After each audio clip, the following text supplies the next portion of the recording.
sure we weren't followed, are we, Jeeves? Quite sure, sir. No sinister-looking fellows with hats pulled down over their eyes lurking around the customs shed? Only the customs officers, sir.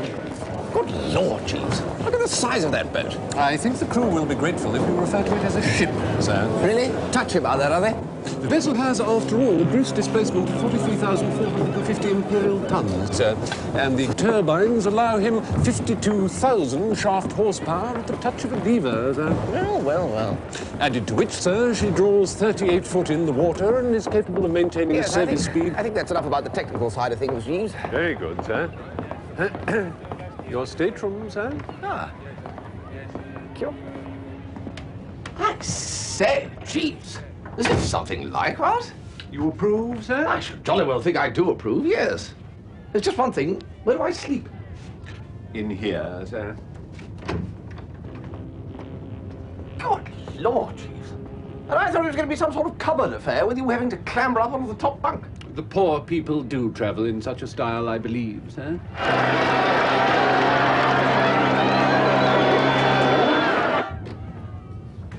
Now, Jeeves, let us make sure that we have not overlooked any conceivable danger. Aunt Agatha can't possibly trace us now, can she? I should have thought it extremely unlikely, sir. Unlikely isn't good enough. Not when she's pursuing me, brandishing Honoria Glossop and demanding marriage with menaces. If Mrs. Gregson asks at the club, she will be told that we are in Scotland, sir. Good, good. By Jove, Jeeves, I thought my last hour had come when Honoria won me in that raffle. Miss Glossop did appear to take the terms of what was essentially a mere game of hazard rather literally, sir. Yes. Most girls who come to the drones dance are perfectly happy with a peck on the cheek and a bottle of Bollinger, but not Honoria. Oh, no. Pardon me, sir, but this article appears to have found its way into our luggage. Yes. Rather snappy, eh? I bought it at Bates. I am surprised, sir. Oh, come off it, Jeeves. I told them I was going to New York and they came up with the goods. No mention was made of a carnival or fancy dress occasion, sir? Jeeves, it's a perfectly good hat. I shall be the Beau Brummel of Broadway.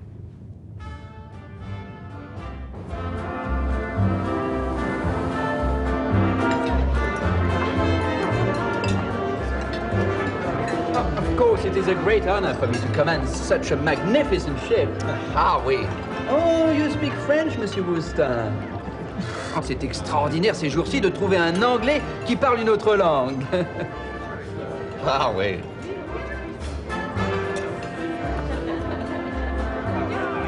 It's Bertie Wooster.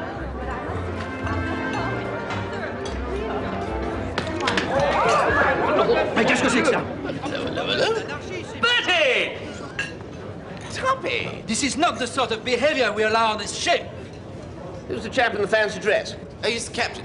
Nice fellow. Speaks very good French. Look, I'm terribly sorry, senor. Quel fromage and all that. That'll hold him. They love it when you speak the old lingo. So, Bertie, what are you doing here? Well, likewise, old Fizzgig. Yeah, just business, you know. Business? Don't say you've broken the habit of a lifetime and actually found a job, Tuppy. No, I'll tell you what it is.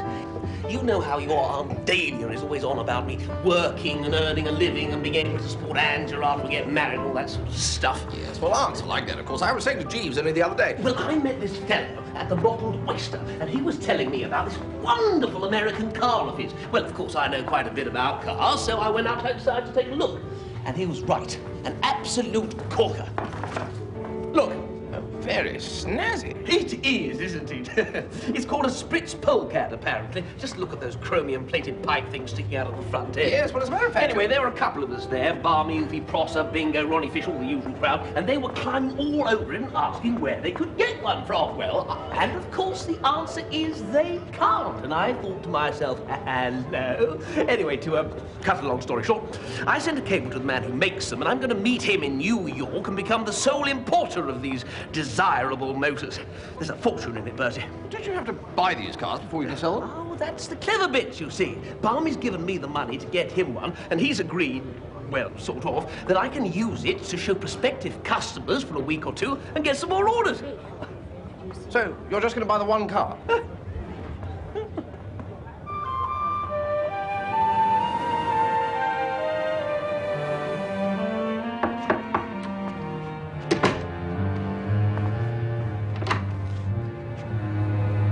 Mr. Wooster. Who should I say? I'm Lady Malden. This is my son. What-ho? Oh, you're Mr. Wooster. That's the chap. I was surprised to see your name on the purser's list. Your aunt had told me that you were in Scotland. Ah, well, yes, this is meant to be a surprise. Ah, well, now look, this is my son, Wilmot. What-ho, Wilmot? Hello. I think you two are going to be great chums. Oh, rather. I shall be busy on my book for most of the trip, so I shall rely on you to keep young Wilmot out of mischief. He's a strict vegetarian and a teetotaler, and is devoted to reading. Give him a nice book, and he'll be quite contented. Thank you so much.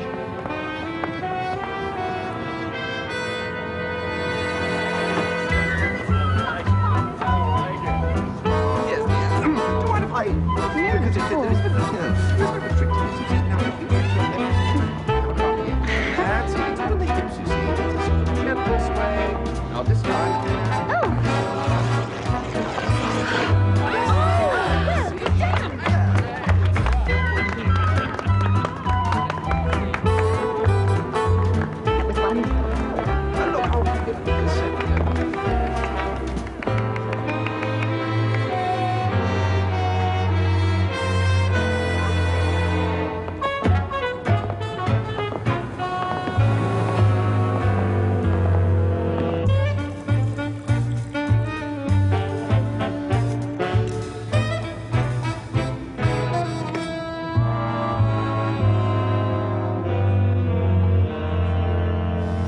Heard of limpets, Jeeves?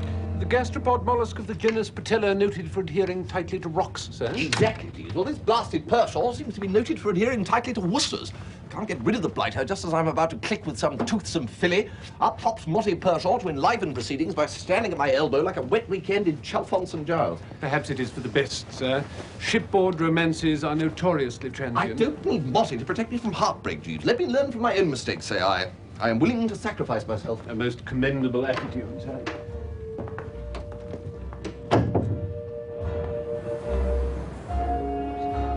Oh, my Lord. You haven't met Wilmot Pershaw, have you? Isn't his mother that woman that spent the weekend in Rio and wrote that book, Whither Brazil? That's the one. What-ho, Motty? What-ho, Bertie? Have you met Tuppy Glossop? What-ho, Tuppy? What, huh? Mother doesn't like me saying that. What? What-ho. She doesn't like me whistling either. Really? Or putting my hands in my pockets. I say, Motty, isn't it way past your bedtime? Yes, I know. I was just going now.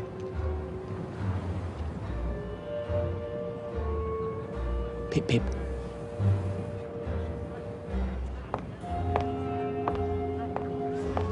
He's also a teetotaler. Good Lord. Still, one more day and he'll be off my hands.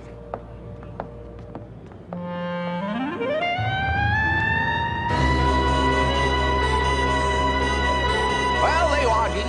The land of the free and the home of the brave. Indeed, sir. Also the land of prohibition, sir. Prohibition, Jeeves? You mean this system they've got of not being allowed to get a snootful? Indeed, sir. Although I'm given to understand that certain subterfuges are used which ensure that ardent spirits are more readily available than hitherto. She's a fair size, Jeeves. Indeed, sir. Puts one in mind of Honoria Glossop in that white dress she used to wear at Hunt Balls. The similarity is a striking one, sir. Now, Jeeves, why do you think they built all these tall buildings? Well, sir, it was partly because of the restricted size of Manhattan Island, and partly because the island is solid granite and therefore capable of supporting such structures. Nothing to do with having got planned sideways, then? No, sir. That's what Barney told me.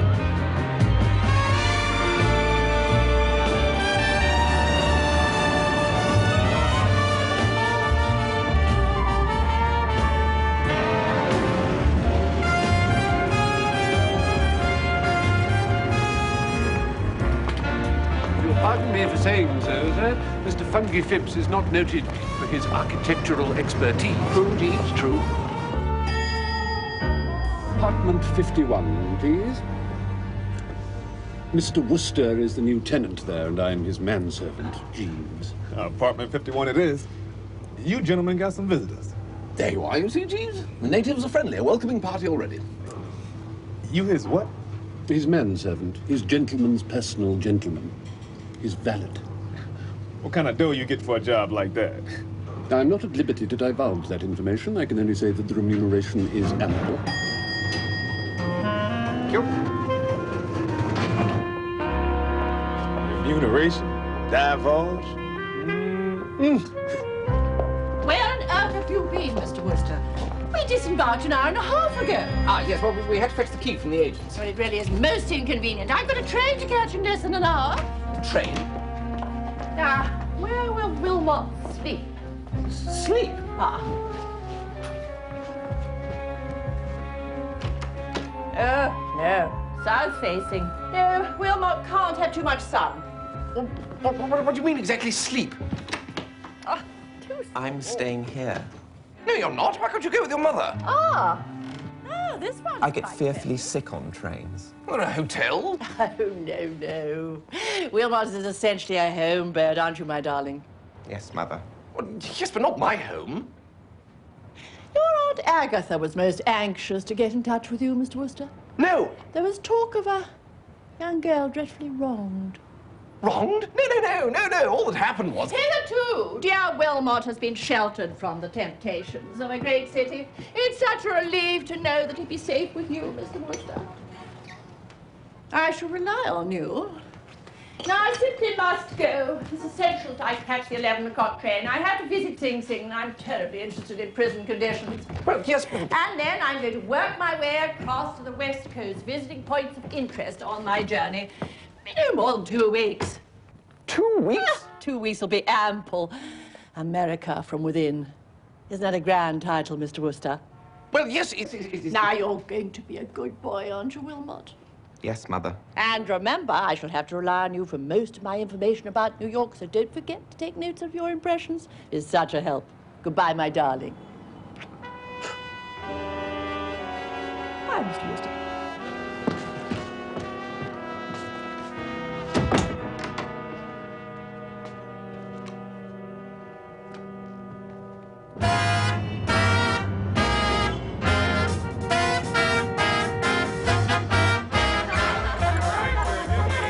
I'm left in charge of the pill.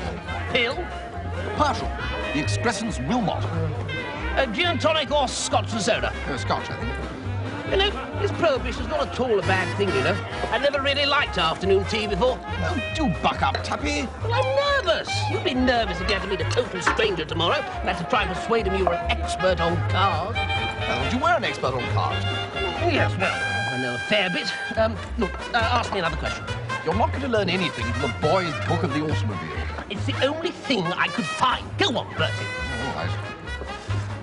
Automobiles get thirsty, just like you and me. What do most automobiles most like to drink? I don't understand that. Petrol, you fathead. Oh, yes, of course. Yes, well, I hate those trick questions. Mr. Stoker's not going to ask me trick questions, is he? Stoker? Not J. Washburn Stoker, by any chance? Yes, that's the chap. But do you know him? Oh, I should say I do. I was engaged to his daughter. Really? What happened? J. Washburn Stoker happened. If there's one thing in this life I do not relish, it's running into J. Washburn Stoker again. Let's have another question.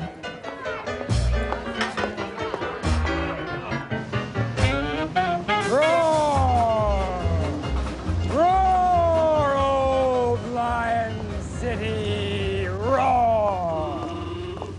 Roar, my half-formed didn't... Wait a minute. Don't I know you? Yes, it's... Bertie Wooster, yes, you're Rocky Todd the poet, aren't you? We met at Buffy Bingham's birthday in London. Buffy Bingham? Yes, not to be confused with Beefy Bingham, who's his brother, but you could easily tell them apart because Beefy wears his collar back to front, unlike Buffy. Well, anything but. I remember. We went to that really great club of yours. That's right, and this is Tuppy Glossop. You met him there, too. Yes, I was the one with the firework in my hat. Oh, sure, Tuppy, sure. Hey, this is great.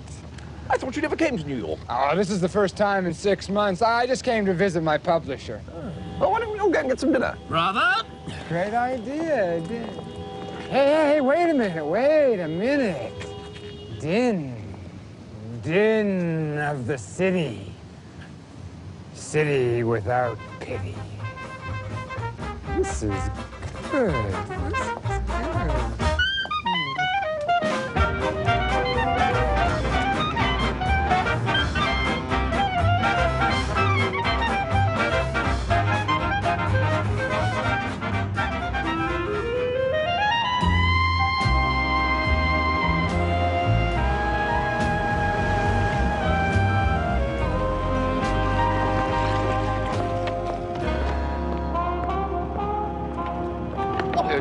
morning, sir. Out on the town? Scarcely, sir.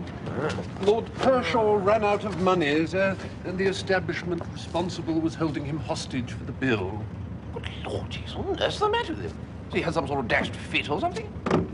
Jeeves, someone's been feeding him meat. Sir? He's a vegetarian, you know. He's probably been digging into a steak or something. We'll fetch a doctor. I hardly think that will be necessary, sir. Oh, Jeeves, you don't think he's under the sauce, do you? I fear so, sir.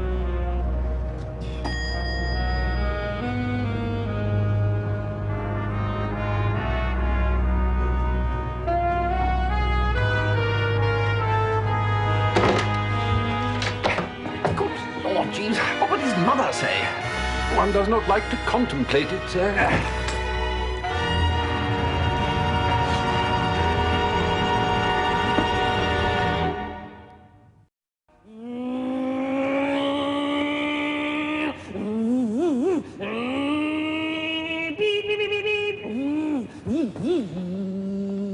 So, how are you doing, Mr. Glossop? Oh, hello there. Are you Mr. Stoker? I sure am. So, you want to sell my little Spritz polecat in England, do you? Yes. Well, what I'd like to do... You know, my daughter's going to marry an Englishman. I don't suppose you know him. No, I don't suppose I do. His name's Lord Chuffnell of Chuffnell Regis. Yes, well, I do know Truffy. Ah. Now, I'm sure you've noticed, Mr. Stoker, but they've put your steering wheel on the wrong side. Now, I'll tell you right off, Mr. Glossop. I don't intend to make a special model with a right-hand drive. Right-hand drive? I got my production line running, and I don't intend to disrupt it. Well, that is until you start to sell 1,000 cars a week. Right-hand drive, eh? Why do you keep saying right-hand drive? Oh, nothing, just mulling it over, you know. You want the steering wheel and the gas pedal and the brake on the right-hand side of the car. Oh, I see. Daddy, I was just on my way to Bloomingdale's. Oh, hello, honey. This is Mr. Glossop. He's English. This is my daughter, Pauline, that I was telling you about. How do you do, Mr. Glossop? Are you over here on business?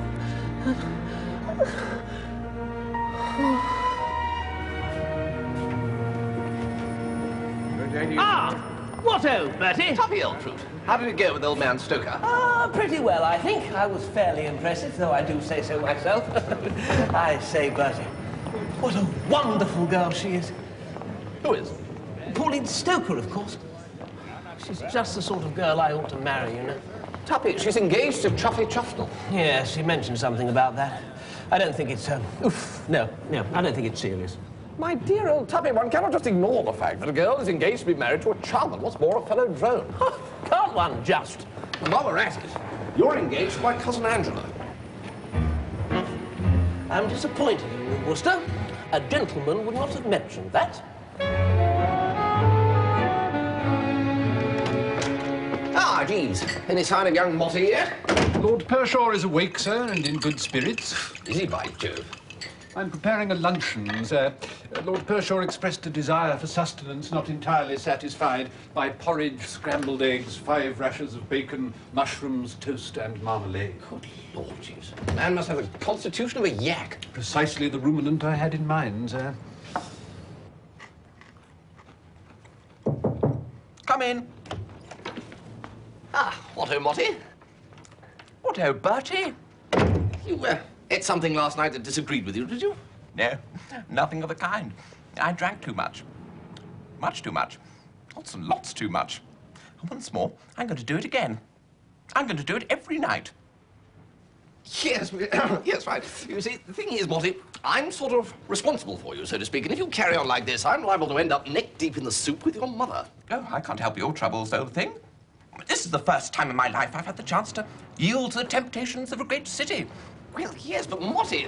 Old thing, all my bally life I've been cooped up in the ancestral home in Much Middlefold in Shropshire. Until you've been cooped up in Much Middlefold in Shropshire, you don't know what cooping is. This is my only chance to assemble a disreputable past, and I'm going to take it.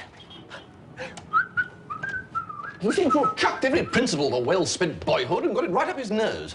It is often the way, sir, when the shackles of familial piety have been loosened. I can see nothing for it, Jeeves. I shall have to stick with him. Try and keep the gaiety under some sort of control. Very good, sir. Lord Pershaw is dressing now, sir. He seems anxious to get out, as he puts it, on the tile. Oh, good grief, Jeeves. Hat, then. Very good, sir. No, Jeeves, my American hat. Very good, sir.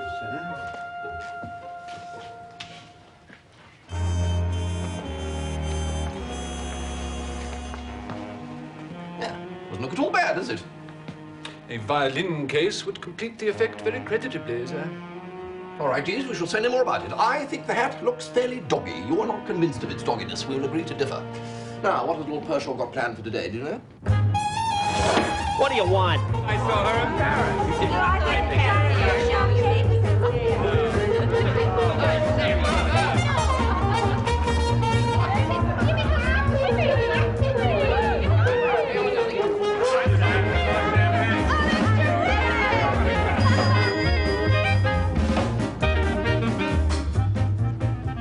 Sure, it's kind of late to be coming home, sir. Ah, yes, well, you know how it is. No, sir, I don't, Mr. Wooster. Praise be, I don't.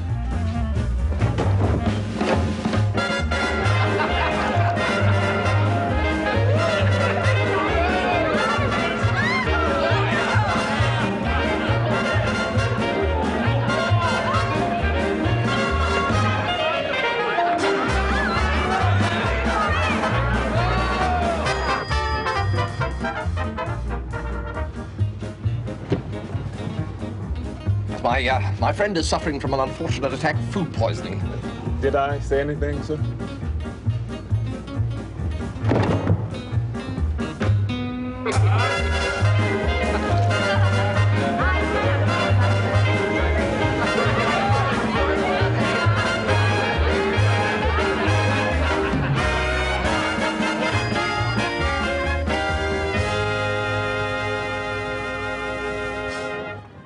Oh, Jeeves, this is getting a bit thick.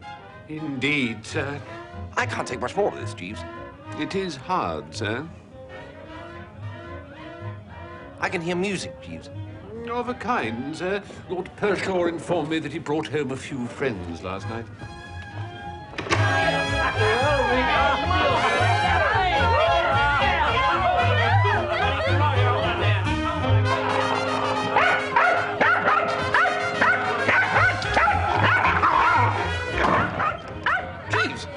There's a dog in there. That will be Rollo, sir. His lordship informed me that he purchased the animal from a Norwegian seaman.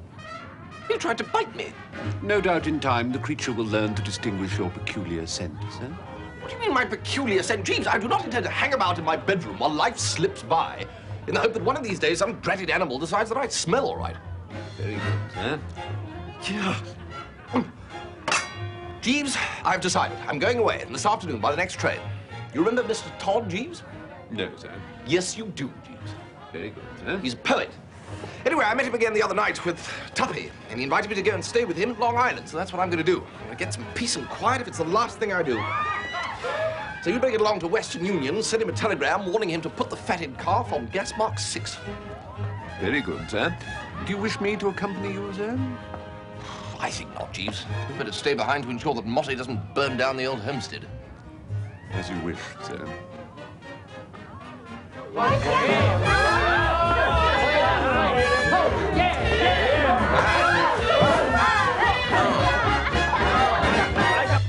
So, how do you like my little country estate here, Mr. Glossop? Little? I wouldn't call it little. I mean, well, you've got everything. A swimming pool, a tennis court, stables. Well, you know, we like to keep ourselves busy. Now then, I think it's about time that we get down to the nuts and bolts of your little business venture. Not so little, Daddy, if Hildebrand's going to be the sole importer of the polecat. Maybe and maybe not. What size order were you thinking of as of here and now, Hildebrand? Size of order? Hildebrand obviously hasn't come all this way just to buy 1 or 2 cars, Daddy. Sure. How many? Well, obviously not just, Well, they come cheaper by the dozen, I suppose, like eggs. Well, obviously, the more cars you buy, the better deal you get. Well, let's start off with 4. 4? 4 dozen, Daddy. Ah, quite. 4 dozen.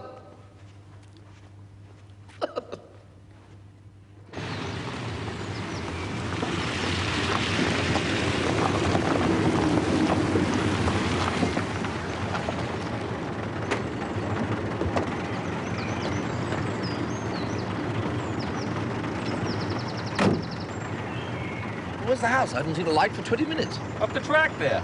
Oh, is it far? Just to the end of the track. Good night.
What time it is? Almost supper time. 20 past 8. Oh, my God. Well, this is a bit awkward. I sent you a telegram. It was still in your mailbox.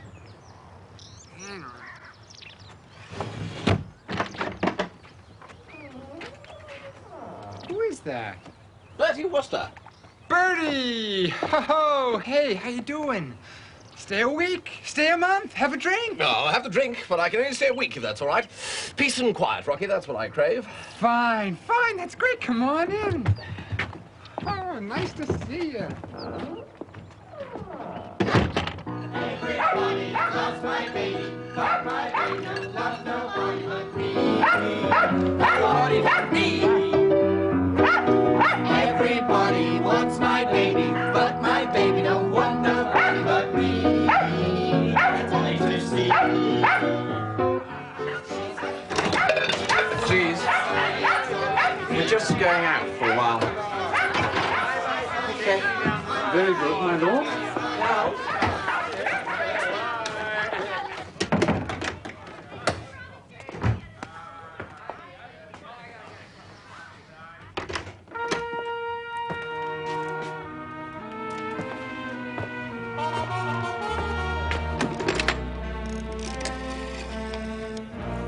Operator. Get me the police.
hey, Rocky.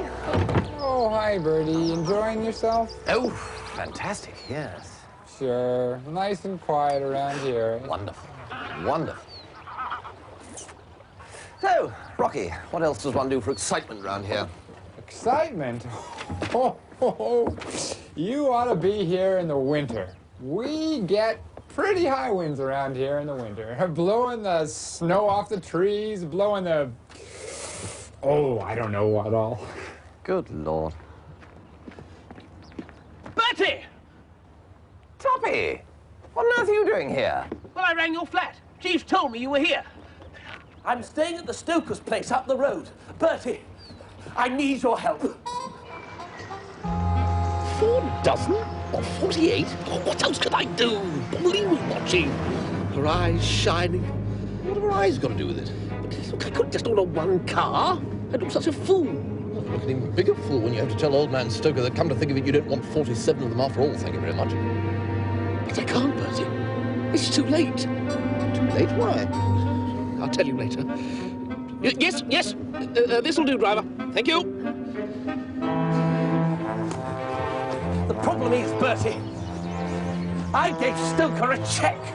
For how much for? Get down! Get down!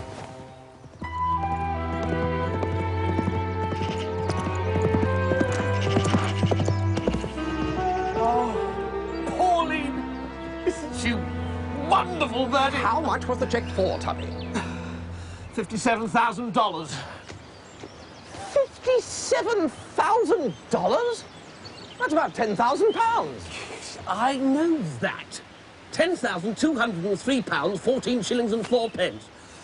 Get down, get down. Oh, now what? I'm not a dirty mole, you know. No, I know that, but you can see the house from here. Very nice. Now, that's my room, 2nd floor, 1, 2, 3, yes, 3 along from the left. Oh, why don't you put an X underneath it?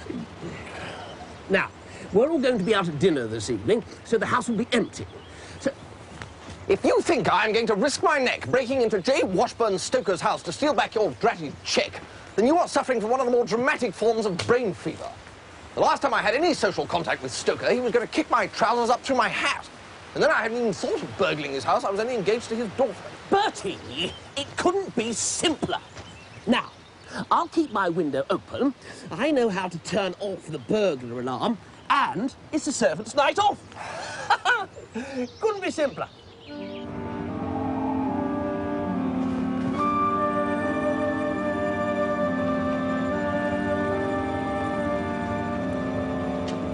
Oh, I forgot my hat. Forgot my hat.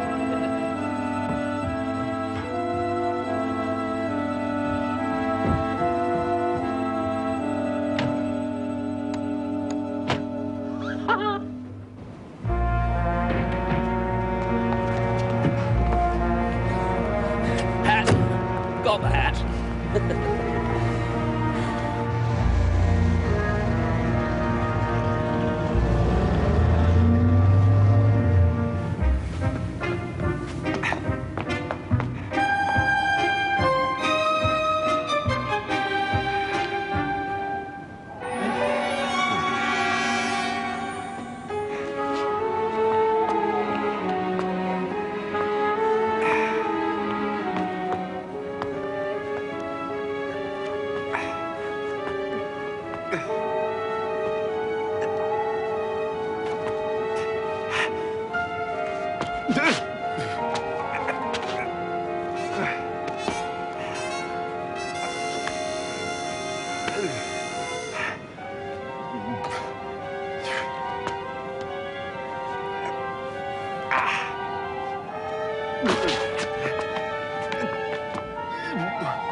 Darn it, Pauline, I forgot to turn on the burglar alarm. Oh, Daddy, you didn't.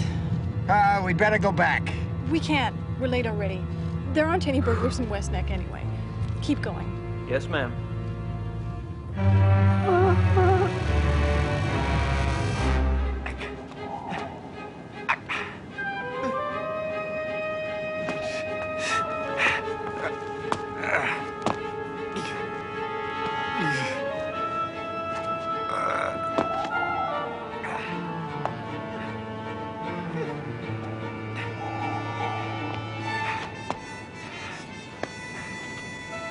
briefly?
Yeah, it's time somebody started living right. Because somebody is starting to look a little worn, if you know what I mean.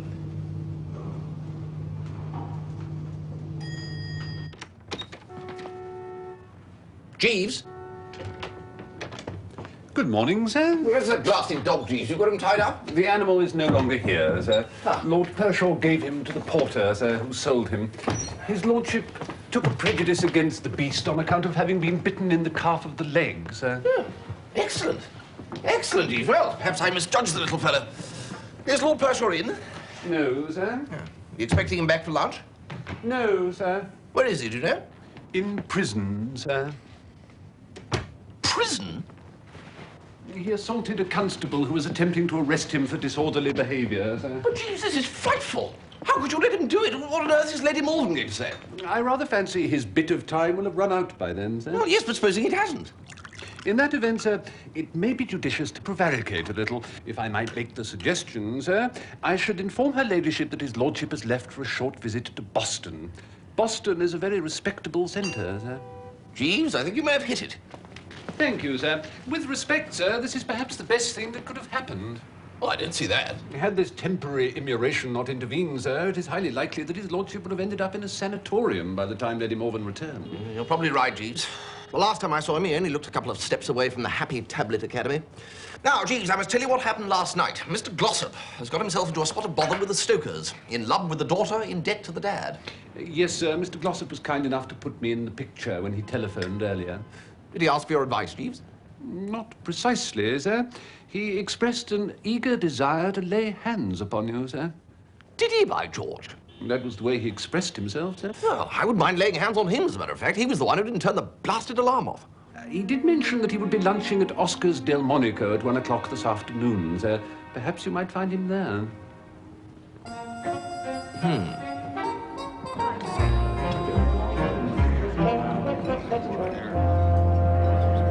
So there you are, you blighter. Be a blighter. You're the blighter. You didn't get that blasted check. You didn't turn the blasted alarm off. I did. It's just that Stoker forgot to turn it on. So it was off. So when I turned it off, I turned it on. What? I thought Stoker had turned it on, but he hadn't. He turned it God, here's Stoker. What am I going to do, Bertie? If he cashes that check, I'm... Bertie? Hello, Pauline. Mr. Stoker, do sit down. Would you care for a dry martini before we order lunch? Mr. Stoker? I'll have a bourbon and branch water, please. Yeah, waiter. The gentleman would like, what's it called? Oh, yes, a pot of coffee. Well, Mr. Glossop, I suppose this lunch is to celebrate our little business deal. Well, in a sense, yes. How dare you? What? What's the matter, Pauline?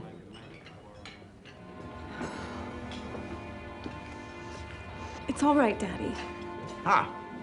Yes, I'll start shipping your first 6 cars in about 10 days. Well, that would be wonderful, but, Mr. Glossop! What is it?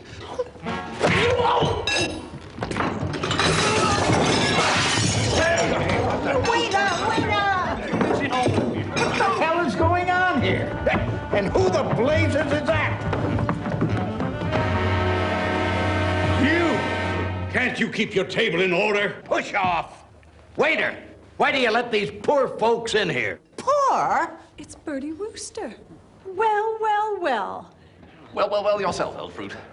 Gossip! What was that man doing under our table? Don't be silly, Daddy. It's Bertie Wooster. I know perfectly well who it is, Pauline. I'm not likely to forget your ill-judged engagement to him. What ho, Mr. Stoker? Here we are again, what? Just what were you doing under our table? Well, I was just looking for a spoon. Bertie's, an old chum. An old chum? Yes. Well, let me tell you something, Mr. Glossop. I do not intend to be in business with anybody who is an old chum of Mr. Wooster. That's not fair, Daddy. It's not Hildebrand's fault that he knows Bertie. I'm not in the business of being fair, Pauline. I am in the business of making money and protecting my family's good name. He's tearing paper now. Your check, Mr. Gossip. And if you came to me on bended knees and begged me to accept another one, I would spurn you. You got that? Spurn you. Come on. Well, I got rid of him. Bye, Bertie.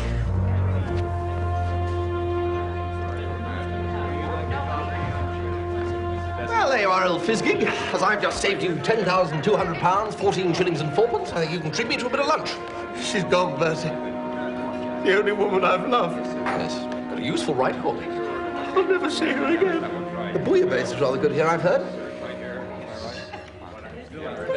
They don't do any soft-shell crab, do they?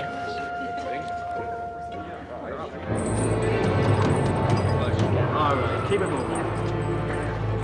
Tell me, Warden, what measures would you take here at Blackwell's Island prison if one of these desperate creatures tried to escape? Men have orders to shoot first and ask questions later, Lady Malvern. Very proper. I always think... Pick guy up. Keep moving. All right, leave him be. Come on, Limey, get moving. Just a second.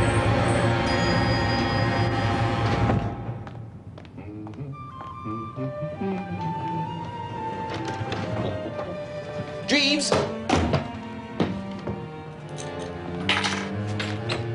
Jeeves?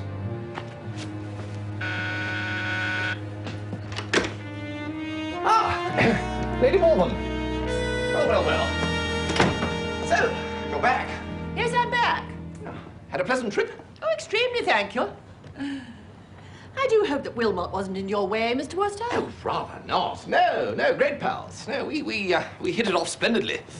Saw all the sights, you know, Museum of Art in the morning, and then a spot of lunch at some nice, quiet vegetarian place, and then in the afternoon, toddle along to some concert or other, and then home for an early dinner. Really? Yes, and then we normally play dominoes after dinner, and then early to bed for a refreshing sleep. We had a great time. I was only sorry when he went away to Boston. Oh, Wilmot is in Boston, is he? Yes. He just upped one morning and said, I'm going to Boston. And then, sort of went to Boston. Extraordinary thing. Still very respectable sort of place, Boston, you know, not likely to come to any harm in Boston, but Lord, no. It hadn't count, Mr. Wooster, with the fact that when I went to Blackwell's Island prison to collect some material for my book, I saw poor dear Wilmot there, dressed in a striped suit, walking the exercise yard with a pack of criminals. Good Lord, really? Well... So, this is how you've been looking after my poor dear boy, Mr. Wooster. I left him in your charge, thinking that I could rely on you to shield him from evil. And you led him astray. Well, no. You have deliberately done the... Mother! Good heavens. I've just been to, Buffalo. No, Baltimore. Hang on. Jeeves, where have I just been? Begins with a B, I know. Prison, sir? That's right. No! Perhaps I could explain, your ladyship. You? When Mr. Wooster informed your ladyship that his lordship was in Boston, he was relying on the version I had given him of his lordship's movements. Mr. Wooster was away visiting a friend in the country at the time and knew nothing of the matter until your ladyship explained it to him just now. What? As he had grown so attached to his lordship and taken such pains to look after him, it might have been hard to persuade Mr. Wooster that your son went to prison voluntarily and from the best motives. But your ladyship, knowing him better, will readily understand. Wilmot, you went to prison voluntarily? Yes. Yes. His lordship was frequently depressed at how little he was doing to help collect material for your ladyship's book on America. No, I was. Yeah. I find that very hard to believe. But surely, your ladyship, it is more reasonable to suppose that a gentleman of Lord Pershaw's character would go to prison of his own volition. No, I did. I went of my own, what he said. Rather than by committing some breach of the law which would necessitate his arrest. Oh, I didn't. Look, I can prove it. I've got all the notes I made in prison for the book. Wilmot, you did all this. Oh, how could I have doubted you? Look, Mr. Wooster, look. Look what he's done. Mr. Wooster, I owe you an apology. I have done you a great injustice. I should have had more faith in dear Wilmot's fine and pure spirit. Absolutely. Come along, my darling. Goodbye, Mr. Wooster, and thank you.